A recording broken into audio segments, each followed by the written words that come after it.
Собственно, я занимаюсь, наверное, правами студентов последние лет 7. Вот, и, наверное, это одна из тех тем, про которые я достаточно хорошо знаю. Вот, и в разное время возглавляю разные правозащитные организации в этой сфере. Вот, и сейчас у нас есть такая инициатива, пока небольшая, студенческий правозащитный центр. Мы занимаемся такой, в общем, просветительской, наверное, работой в этой сфере.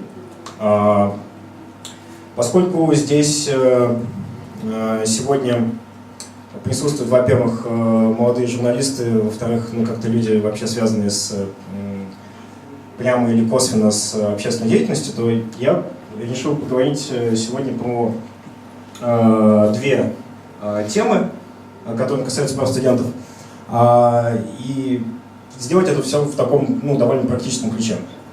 Но я скажу буквально пару вводных слов про вообще права обучающихся, потому что мне кажется важным об этом упомянуть. Дело в том, что наше законодательство российское, оно вообще не предусматривало каких-то особенных прав студентов, прав школьников до совсем недавнего времени. Вот только в 2013 году заработал новый закон об образовании, где этому подробно уделено внимание. И когда мы в 2011 году создавали Российский студенческий союз, а его до этого не было, люди вообще не понимают, что такое права студентов. То есть нам приходилось вообще как-то вводить в оборот вот это словосочетание, что вообще какие-то есть права. Что нас спрашивают, как права студентов, вот вы поступаете, вот и учитесь, вот ваше право, вот учитесь, все, хватит. Больше никаких других прав у вас там, в общем, быть не должно, не жалуйтесь, вот делайте, что вам говорят, все. И действительно достаточно большое количество времени прошло, пока Министерство образования, пока какие-то государственные органы осознали вообще этот концепт, и он вошел в какой-то оборот, стали появляться какие-то и окологосударственные инициативы в этой сфере, и как-то стало что-то это работать.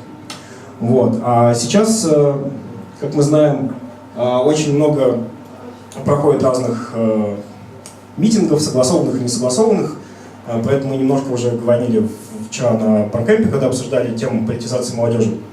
И мы сталкиваемся с тем, что молодые люди сталкиваются с каким-то давлением, наверное, в своих образовательных учреждениях. Кому-то говорят прямым текстом, значит, идите на вот такой-то митинг провластный, кому-то говорят, не ходите ни в коем случае значит, на несогласованные митинги, злой Алексей Навальный вас совратит, вы все умрете. Вот, будет Майдан, будет страшно, и все, в общем, будет ужасно. А кому-то просто рассказывают про то, что вот эти, значит, политические деятели плохие, вот эти хорошие. Вот, поэтому, мне казалось важным упомянуть, что наконец-то в этом законе нашли довольно-таки четкое отражение те нормы, которые гарантируют нам защиту от таких злоупотреблений. Что, во-первых, есть совершенно замечательная норма, которая говорит о том, что в государственных вузах и школах нельзя заниматься партией политической деятельностью. И у меня в связи с этим есть совершенно замечательная история, потому что мы знаем, что обычно Единая Россия проводит свои праймерис, значит, там, где находятся избирательные участки традиционные, то есть это обычно школы. Или вот в Сыктывкаре на выборах, по-моему, это были выборы в Государственный совет Республики Коми, использовался ресурс Сыктывкарского университета. Поскольку, значит, ректор Сыктывкарского университета Марина Стиховская была тогда секретарем регионального отделения партии «Единая Россия», они подумали, а почему бы нет. Вот. И, собственно, вот эта норма, она позволила тогда мне и еще, наверное, ряду инициативных людей добиться того, чтобы вот эту всю историю признали не соответствующей закону. Сначала вот по поводу проведения праймерис в Сыктывкарском университете, потом по всей республике на следующий год по поводу думских выборов, когда проводились в школах эти праймерис. Потому что законодатель нам дает гарантию того, что образование и политика должны быть разграничены. Больше того, когда вас принуждают к тому, чтобы пойти на какое-то мероприятие, тоже есть соответствующая норма, которая говорит, что значит, добровольно, значит, обязательно ходить только на те мероприятия, которые есть в учебном плане. Ну, то есть на занятия. А все остальное должно быть добровольным. И поэтому говорить, что, ну, вы знаете, вот от каждой группы давайте отправьте нам по 5 студентов на замечательное мероприятие, это противоречит закону образования. Что делать, спросите вы, если приходит не из политической партии человек, а просто вот преподаватель говорит, что, знаете, вот мне не нравится мне не нравится Путин, да, там, или мне нравится Путин, неважно. Ну да, приходит Глеб Яровой и говорит, значит, Путин плохой, дети, не любите Путина, значит, я вас призываю, значит, любить Алексея Навального и не любить Путина, говорит детям, ну, например. Или, говорит, я не знаю, кого-нибудь еще. Вот, там, Андрея Рогалевича любите, он хороший депутат. Вот, не любите, там, кто у вас плохой депутат в Канеле? Всех остальных не любите, там, Эмилию Слабунову там, относительно нейтрально. Вот. Так нельзя. Вот. За это Глебу можно настучать по голове, потому что нельзя, значит, заниматься политической агитацией. А как же права человека? Вот. А вот так вот нельзя. Вот. Потому что вот нельзя принуждать своих студентов к принятию каких-то политических или религиозных убеждений. У них же очень нежные мозги, как бы подвержены влиянию. Вот. А вы приходите и, значит, своим авторитетом на них давите, и опа, значит, они уже будут голосовать за Рогалевича, а вроде не собирались. Вот. Или там на митинг пойдут. Вот этого тоже делать категорически нельзя. Какие есть у обучающихся механизмы защиты их прав? Об этом нам говорит 45-я статья Закона об образовании. Во-первых, они могут обратиться к администрации своего образовательного учреждения, и она обязана с их участием рассмотреть вопрос о дисциплинарной ответственности того сотрудника, который права нарушает. Вот. Во-вторых, замечательная инновация нынешнего закона об образовании — это появились так называемые комиссии по образовательным спорам. Это такой аналог комиссии по трудовым спорам, которые есть много где. А вот теперь есть по образовательным, и их главная фишка в том, что они создаются на паритетных началах. То есть там половина, значит, представителей обучающихся, а половина администрации. Ну, а в школах, соответственно, половина родителей, половина администрации. То есть, ну, как бы, администрации не в большинстве. И вроде как комиссия может сказать, что это да, если что-то плохое происходит. Вот. Обычно те, кто не понимает ничего в законодательстве образования, говорят, что вот Рособорнадзор должен там вроде как следить. На самом деле, вот это самое бесполезное ведомство, которое есть вообще в сфере образования. И единственное, что вам ответить, если вы это напишете, что у них нет оснований для проведения проверки, потому что им закон, там 294 ФЗ о государственном контроле запрещает проводить внеплановые проверки вот по таким случаям. Там, в общем, у них вообще не бывает внеплановых проверок, бывает только плановые, когда они вузы кошмарят, какие-нибудь частные, вот, типа Европейского университета в Санкт-Петербурге. Вот. Хотя, по идее, вот есть две даже специальные статьи нарушения прав обучающихся в Кодексе административных правонарушений. Но мне неизвестен ни один случай, чтобы Рособорнадзор там что-то по этим статьям возбуждал. Хотя вот у нас был один кейс, когда не Рособорнадзор это сделала, а прокуратура. Тоже вот где-то год назад, наверное, меня Паша поправит, если я совру. Была история, когда Сыктывкарский университет объявил прием, значит, на 2 направления обучения в магистратуре. Значит, Эстония и, значит, что-то там урбанистика. Вот. Там был общий конкурс, можно было выбрать. Вот. А потом, значит, студентам, которые выбрали урбанистику, говорят, вы знаете, мы что-то подумали, что у нас нету, в общем, денег лишних преподавателей нанимать. Давайте вот вы все тоже будете историки, потому что у нас это на одном как бы направлении обучения числится, бюджетные места общие. Вот, вы все будете теперь историки. Ну, не важно, что вы на урбанистику поступали, вы будете историки теперь. Вот, тогда удалось добиться, что прокуратура Сыктывкара возбудила дело по административному правонарушению вот по этой статье, очень редкой, 557 КАП, нарушение прав обучающихся. Но она не особо хотела доводить это дело до конца, поэтому очень халатно представляла, в общем, свою позицию в суде, и университет был в итоге оправдан. Хотя из-за скандала они все-таки эту программу по урбанистике стали реализовывать. Ну, студенты, которые учатся на платной основе, не могут жаловаться в Роспотребнадзор, но это касается только там, в общем, размера оплаты и чего-то таких штук. Вот. Ну, понятно, все могут обжаловать суд. Вот это вот основные механизмы защиты прав обучающихся, которые есть. Еще я хотел рассказать про информационную открытость, то, что может быть интересно журналистам. Не все знают, но кроме 29 статьи Конституции, за которую топит команда 29, да, там, свобода слова и открытость информации, есть 29 статья закона об образовании. И она обязывает каждое образовательное учреждение, вуз и школу публиковать огромный объем сведений на своем сайте. И это всегда очень полезно, если вы там какие-то, может, аналитические штуки пишете, там, про определенную компанию, там еще про что-нибудь. Вот. Там совершенно огромный объем сведений, там, начиная от тех программ, которые реализуются, там, численности обучающихся, вакантных бюджетных мест, там, и вплоть до финансовой отчетности. И вся эта информация должна обновляться в течение 10 дней после того, как происходит в реальности изменения. То есть, как вот произошло изменение в жизни, на сайте должно через 10 дней отразиться. Документы тоже должны публиковать.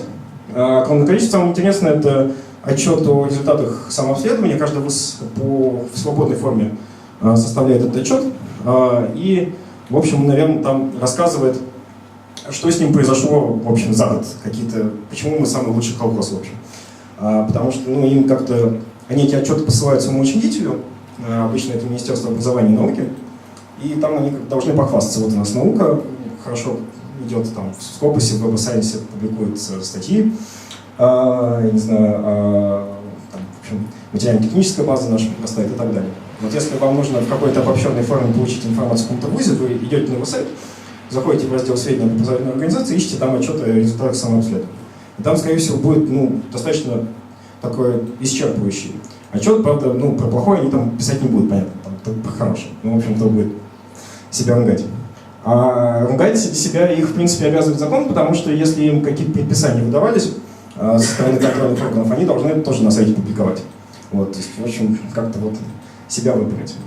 Вот есть два нормативных актов, которые это регламентируют. Это правила размещения и обновления информации на сайте вуза, постановление правительства, и требования к структуре этого раздела. Это приказ Рособорнадзора. Так что если кому-то понадобится, то вот. То, про что говорила вчера Таня Турсинева из команды 29, это замечательный, есть еще сайт boost.gov.ru, который не связан с автобусами, где все бюджетные учреждения тоже обязаны публиковать всю свою финансовую отчетность. Для вузов это тоже важно, они публикуют государственные задания, план финансово-хозяйственной деятельности, бухгалтерскую отчетность каждый год, отчет о деятельности тоже каждый год и сведения о проведенных в их отношении контрольных мероприятиях. То есть, в общем, если вам нужно посмотреть какие-то экономические показатели вуза, вы идете на этот сайт и ищете там информацию. Они должны все эту информацию там публиковать. Значит, сейчас публикуют они сами, и, в общем, относятся к этому довольно халатно. Со следующего года планируется сделать так, чтобы эту информацию публиковали их учредители. Потому что они все равно эти отчеты шлют учредителям, и, соответственно, учредители могли бы это все выкладывать. Скорее всего, информации станет побольше в этой связи. И интересная штука, с 2012 года в Трудовой кодекс внесены поправки, которые обязывают всех руководителей государственных и муниципальных учреждений каждый год, значит, подавать декларацию доходов, так называемую антикоррупционную декларацию. И эти декларации должны тоже публиковаться. Соответственно, если у вуза учредитель Министерства образования, то это все публикуется на сайте Министерства образования. Если там какие-то другие учредители есть, там ведомственные вузы, то на сайтах этих ведомств, там у самых топовых вузов, которые вроде как практически сами по себе, типа СПбГУ или Вышки или МГУ, эти сведения публикуются непосредственно на сайте самого университета. Что там можно посмотреть? Там можно посмотреть сведения о том, сколько получил, например, ректор университета за год прошедший. Вот, и обнаружить, что там ректор вашего университета получает, не знаю, там 20 или 30 миллионов рублей в год. Что, в принципе, может быть, само по себе не тянет на инфоповод, но может быть интересно читателям время от времени. Уже когда там 20 или 30 тысяч в месяц. Вот. Тем более, что до сих пор сохраняется норма о том, что значит, там как-то должна быть увязана, в общем, зарплата руководителя учреждения со средней зарплатой сотрудников. Во всяком случае, в государственных вузах это должно быть так. Поэтому преподавателям эта информация тоже может быть не безинтересна. Вот это то, что касается информационной открытости.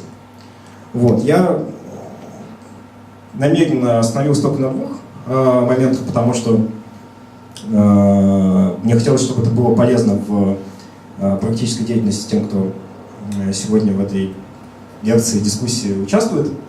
Но у нас остается еще 7 минут. И я готов ответить на абсолютно любые вопросы, которые касаются образования, прав студентов, каких-то кейсов нарушений, с которыми мы сталкивались, или, в общем, любых таких штук, связанных с вузами, школами, образованием и защитой прав. Сейчас, раз, два, три, четыре. Окей. Первый был преподаватель. Да, спасибо. Олег. У меня короткий вопрос. Я вот что-то не сильно, например, сталкивался в Петрозаводске с какими-то правозащитными студенческими инициативами. У меня короткий вопрос. А как студенческие правозащитники, собственно говоря, защищают право студентов на нормальное качественное образование, которого, собственно, в большинстве случаев нет и в помине? Спасибо за вопрос, отличный вопрос. В принципе, качество образования — это тоже как бы отдельная история, которая, ну, понятно, которую сложно померить какими-то там количественными показателями, да, потому что это там не финансы, не общежитие, да, и как-то сложно вот это математически померить или как-то вот, в общем, объективно, да, это надо, наверное, как-то содержательно оценивать. Содержательная оценка, она всегда субъективна. И в этом плане, что нам новый закон дал? Он дал общественную и профессиональную аккредитацию для образовательных организаций. Есть некоторые общественные организации, которые занимаются вот этой самой общественной аккредитацией. Да, там, по-моему, молодые юристы России там что-то, значит, аккредитовывают, еще там кто-то. Вот, мы сейчас сделали одну новую студенческую общественную организацию под названием «Студенческая солидарность», которая планирует заниматься общественной аккредитацией в плане вот соблюдения именно прав обучающихся. А что касается прям вот качества образования, ну вот поскольку это сложно померить, это, ну не знаю, там Рособорнадзор по своим довольно-таки топорным методикам меряет во время аккредитации, ну понятно, что. Но практически невозможно на это там как-то пожаловаться или защитить права, да, там сказать, ну там преподаватель там, значит, там, ну не знаю, плохо преподает. Потому что вроде можно формально померить, вот, значит, у него там столько аудиторных часов, там столько-то, значит, он тему там должен осветить, да, ну, это можно померить, а насколько хорошо или плохо он преподает. Есть аттестация, она предусмотрена законодательством, да, но это больше находится в ведении там администрации вузов, и если она не хочет администрация менять этого преподавателя, то, в общем, ее никак не заставить, и, как мы понимаем, администрация совершенно по другим критериям выбирает сотрудников, чем там качество и содержание. Поэтому, ну, что я могу ответить? Это сложный вопрос. Не, ну так сказать, никак. Да, вы упоминали о ресурсах финансовой отчетности. Что делать, если на этих сайтах нет информации о доходах ректора и куда обращаться в этом случае? И второй вопрос был, чем ваша деятельность отличается от деятельности профсоюзных организаций в университетах сейчас? И как она вообще структурирована? И есть ли такая франшизная работа, какая-то определенная? Спасибо.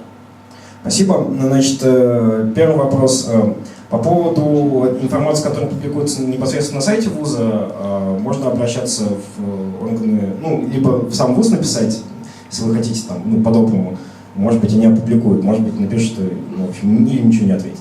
Можете в прокуратуру написать, если, в общем, по-плохому. Вот. Значит, что касается информации, которая на вот этом сайте boost.gov.ru публикуется, вот эта вот именно финансовая часть, за этим следит Федеральное казначейство и Минфин, чтобы эта информация там обновлялась.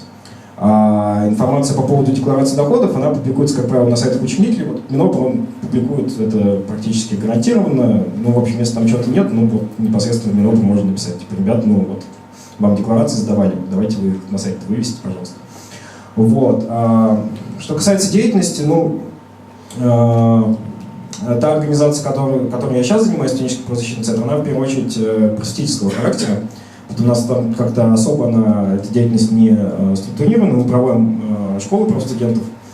Проводили последний раз в Питере, в конце апреля, будем проводить еще осенью много. Сейчас стараемся вовлекать в первую очередь из Северо-Западного федерального округа, будем потом расширять. Вот, поэтому это пока простительская такая деятельность. Чем отличается профсоюз? Ну, я вообще считаю, что профсоюз и студенты, это, в общем, довольно странное сочетание, потому что профсоюз — это про защиту трудовых прав. У студентов нет никаких трудовых прав, у них права образовательные. Вот. Мне кажется, что студенческий совет или студенческий союз, в общем, это гораздо более удачный и правильный формат, потому что профсоюзная организация может существовать только в рамках межрегионального или общероссийского профсоюза, они все, значит, взрослые, они про сотрудников. Вот. И, зачем, если можно непосредственно студенческую организацию делать? Здесь я ответил. Еще один вопрос, Витя, просто Были ли у вас прецеденты? Были ли у вас прецеденты по ограничению пропаганды религиозной, в частности, православной,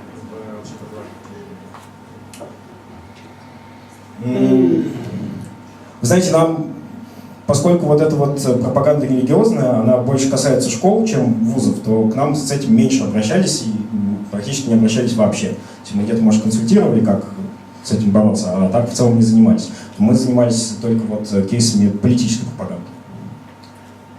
Здравствуйте, у меня такой вопрос. В Петрозаводске однажды на одной площадке, практически друг с другом состыковано, был организован митинг, я уже не помню, или пикет за отставку губернатора Карельского Худиланина. А рядом правительство очень быстренько организовало массовый праздник, по-моему, присвоение Петрозаводскому города воинской славы, я уже забыла.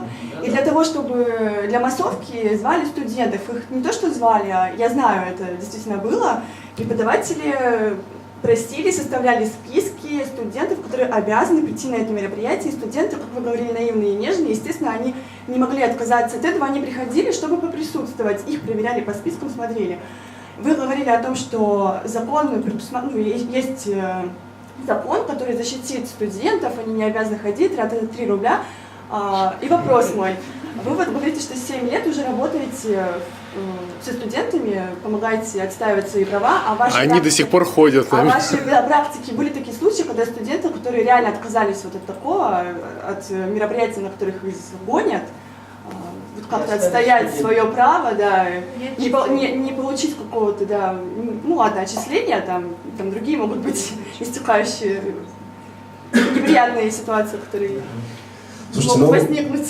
Случаи бывают совершенно разные, потому что бывают совершенно разные университеты. Да, в каких-то государственных университетах, может быть, одним образом дела обстоят. Вот есть в Петербурге совершенно сумасшедший частный университет, называется Гуманитарный университет профсоюзов. Там у нас студента отчислили за то, что он отказался приходить в качестве массовки на какую-то конференцию, которую этот университет организовал. Мы сейчас его в судебном порядке защищаем его права, чтобы признать незаконным это отчисление. А в государственных вузах, в общем, скорее всего, это же все основано больше на каком-то таком страхе, да, что студенты, они думают, что если я сейчас не послушаюсь, то со мной что-то сделают. А в 99% случаев ты не послушаешься и не пойдешь на эту массовку, и тебе ничего не сделают абсолютно. То есть это все больше какая-то такая, просто то, что люди боятся. Да, значит, что там самое плохое может быть? Никто не напишет официальное дисциплинарное взыскание, выговор или отчисление, да, за то, что человек не пошел на какое-то мероприятие, потому что они все прекрасно, точно так же понимают, что это незаконно, да, будет. Поэтому, самое худшее, что может случиться, это если у вас не самая лучшая успеваемость, то к ней просто будет более строго относиться и, в общем, наверное, могут быть какие-то проблемы по учебе, если, в общем, с учебой не очень хорошо. Но с этим очень сложно что-то сделать, да, с такими историями, потому что, если студент действительно не очень хорошо успевает, и его потом начинают просто спрашивать строго по всей программе, то докопаться довольно сложно, потому что, вот программа, его спрашивают, вроде все окей. Вот. Поэтому это такая довольно двоякая история. Плюс сами студенты иногда еще рады сходить на какое-то такое мероприятие, потому что их снимают с занятий, и такие: о, халява, значит, не пойдем никуда, пойдем, значит, по городу гулять. А потом с этого мероприятия еще сбежим и пойдем, значит, пиво пить. Вот. И такие, в общем, студенты, наверное, на это не жалуются. в вашей Поэтому практике не было таких такая вот- случаев. Мой просто в этом заключался. Я знаю, какие могут быть последствия. Нет, ну у нас в практике было Потому что закон куча, не закон, но по факту куча получается- самых разных случаев. Если я про каждый буду рассказывать, я боюсь, что у нас никакого времени не хватит.